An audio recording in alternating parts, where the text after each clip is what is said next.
Simon Davis with It's a Fencer's Life, Lessons from the Trenches.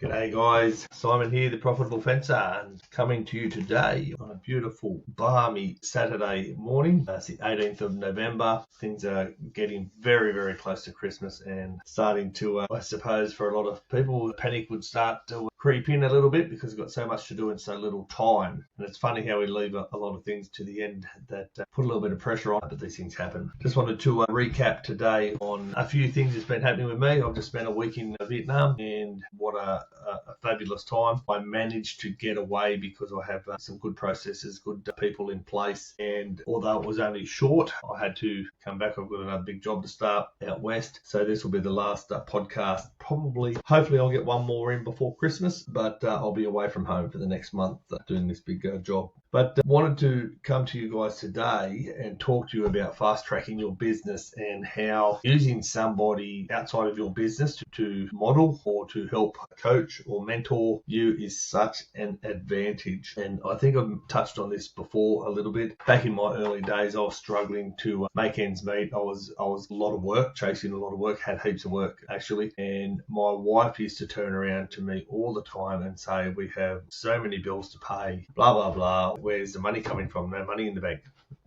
And back then I didn't have a cash management system, so I would just get more work and chase more work. And what I found back then was, because I didn't have proper systems in place, the more work was just overloading me and the bills were getting higher and higher, and I sort of couldn't chase what was happening. So then I grew, put more people on, and what happened then, the overheads went up, the bills went up, and the revenue slowly moved. And I heard Sean King say this yesterday in one of his spiels on Facebook or wherever I seen it, I can't remember. But he turned around, and he's exactly right with this, is your revenue seems to grow incrementally, it goes very slowly, but your overheads will grow in chunks, and that could be a new machine, a breakdown, things like that. So where you're throwing, your growth is moving slowly, and then you have a big block that'll just jump up, and you just sort of hit that ceiling all the time, and you can't break through that ceiling. So then you have to grow your revenue a bit more, and then you have another big chunk, and you always seem to be behind the eight ball. That happened to me for a long, long time. So thanks, Sean. That pointed out something that I wanted to talk about today, and that's just slowing your growth down a little bit. I was in a big hurry. I wanted to be the best, be the biggest, and I didn't have the systems in place, and I didn't have the finance behind me to do that. And that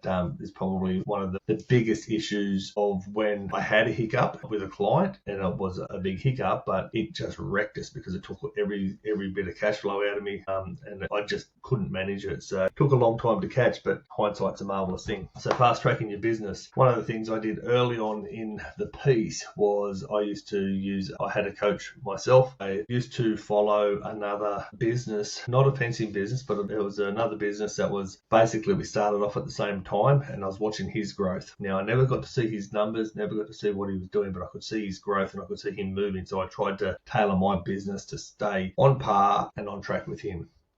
So number one, first big mistake, that was I was following somebody else's lead, not following my own.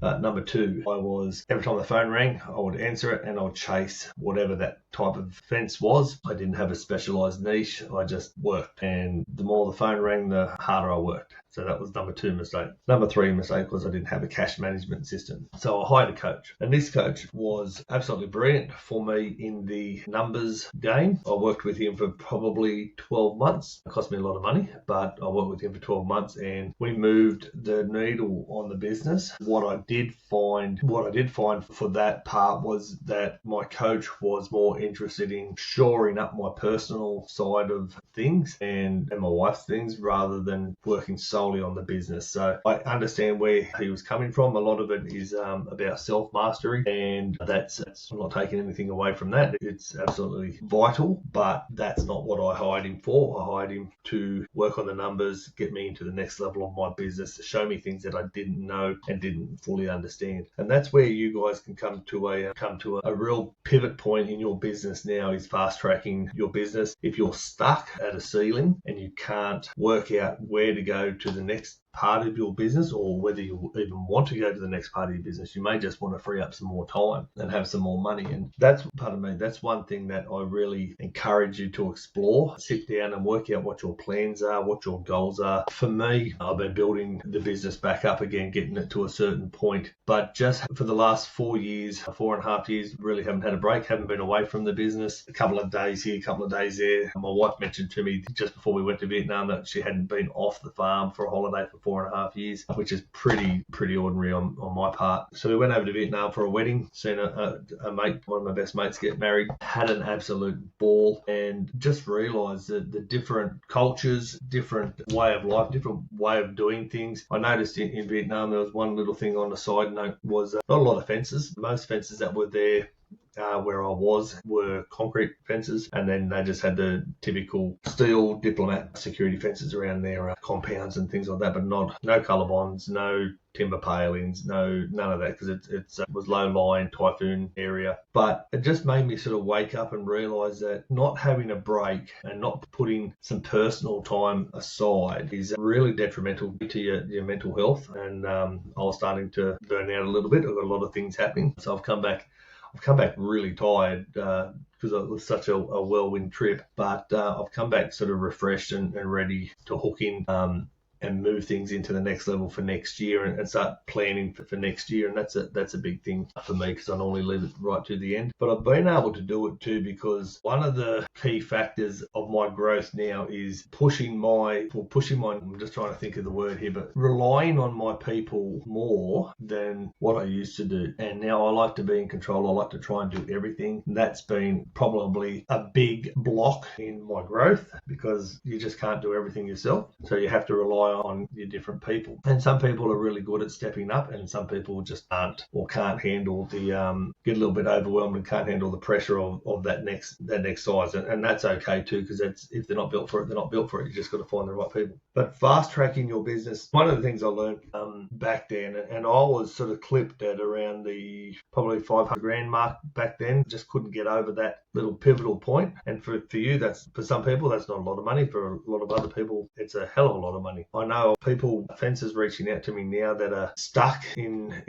ruts, can't move forward and haven't got pricing right, haven't got their systems sort of right. So they're just, either in early stages of setting up and moving. Other blokes have been seasoned, been doing it for 10, 15 years and still don't have systems in place. So they're just working. They don't even know if they're making any money. They seem to make money, but they just don't seem to have anything at the end of the day. And that was one of the big things. If you go back through the episodes and watch the cash management system with Katie, with Profit First, that was one of the big things I had struggled with for so long. Used to have a lot of money go through my fingers and could never hold any of it, and I didn't know where the holes in the bucket were. Now I have a management system and that has just sewn that right up and makes me more comfortable with which way we're going. So at any given time I can look at my profit and loss, my balance sheet, but then also I can have a look at my bank accounts and each bucket's where it is and know exactly, okay, this one's a bit light on.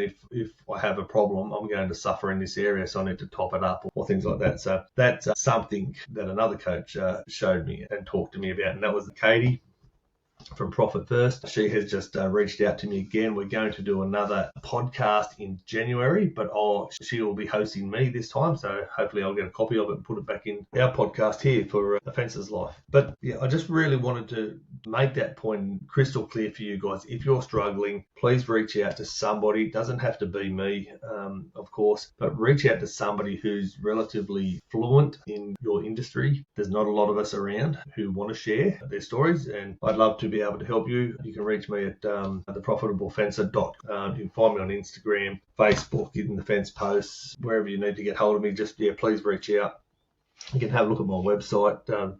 And there is consulting there, there is coaching there, there is our 6-week package, there is a 12-month package that I work with clients for a longer period of time. But why I wanted to mention that is I learned something yesterday to bring in that point. Now, I love gardening, I love growing roses, I think they're absolutely beautiful, but I suck at it. And I don't know why I suck at it, but the more I leave them alone, the better they sort of grow. But I know you have to prune them after the 1st of June, generally. It used to be after my grandmother's birthday, which was about the 10th of June or somewhere around that area. I used to have to prune them. That was from history of my family telling me certain dates and things like that these are the times you need to do this. But what I did was prune one of my roses. It was a beautiful big double pink rose, absolutely gorgeous. And I pruned it, and had it going for 3 or 4 years, absolutely beautiful. And I pruned it last year, and it's just gone to the pack. And I don't know why. I just can't sort of understand it. As I said, I don't do a lot of work with them, but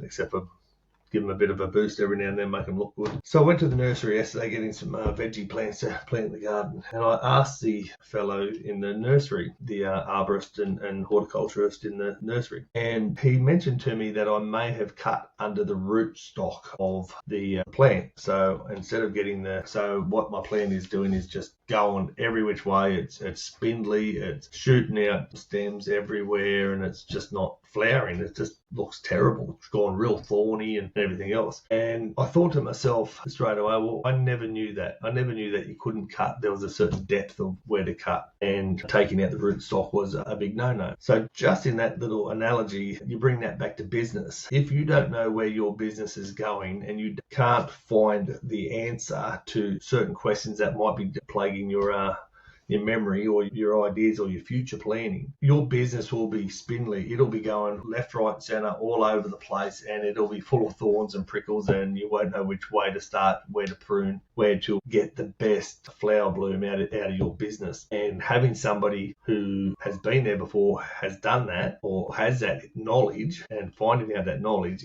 can so much fast track your business into a better spot. And that's what I've been able to do. I've been open-minded.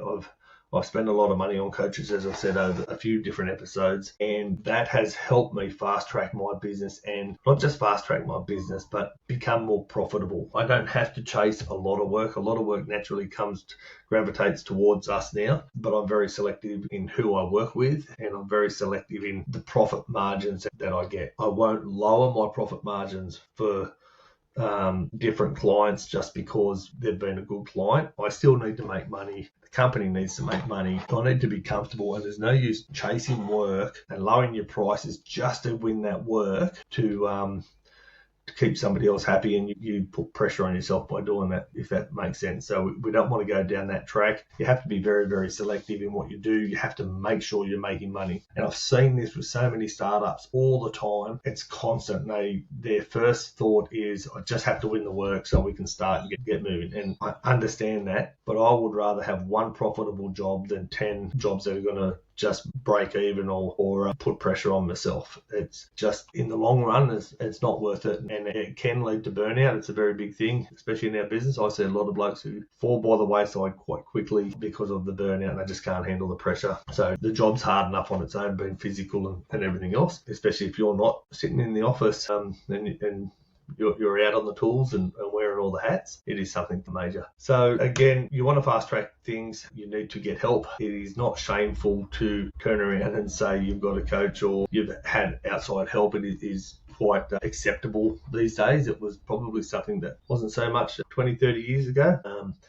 The coaching industry in the world at the moment is probably one of the biggest, fastest growing industries on the internet. It is rapidly moving. I don't know the figures now off the top of my head, but everybody's helping and wanting to help everybody, or pretending to want to help everybody. There's a lot of that around too, so you have to do your homework on who you go with. That is a big must. Don't just throw your money willy-nilly away and not be able to get the benefits that you require. So that's it. That's all I have today. I will try and do another episode again just before Christmas. Stay safe out there. Make sure, if you're listening to this and you want to fast track your business, reach out to me. You can reach me there. That's the website with all the information that you require. If not, the fence posts, come and see us in there, or Facebook, my business page on Facebook, The Profitable Fencer. Chase me down in there and we'll have a conversation. All the best. Take it easy.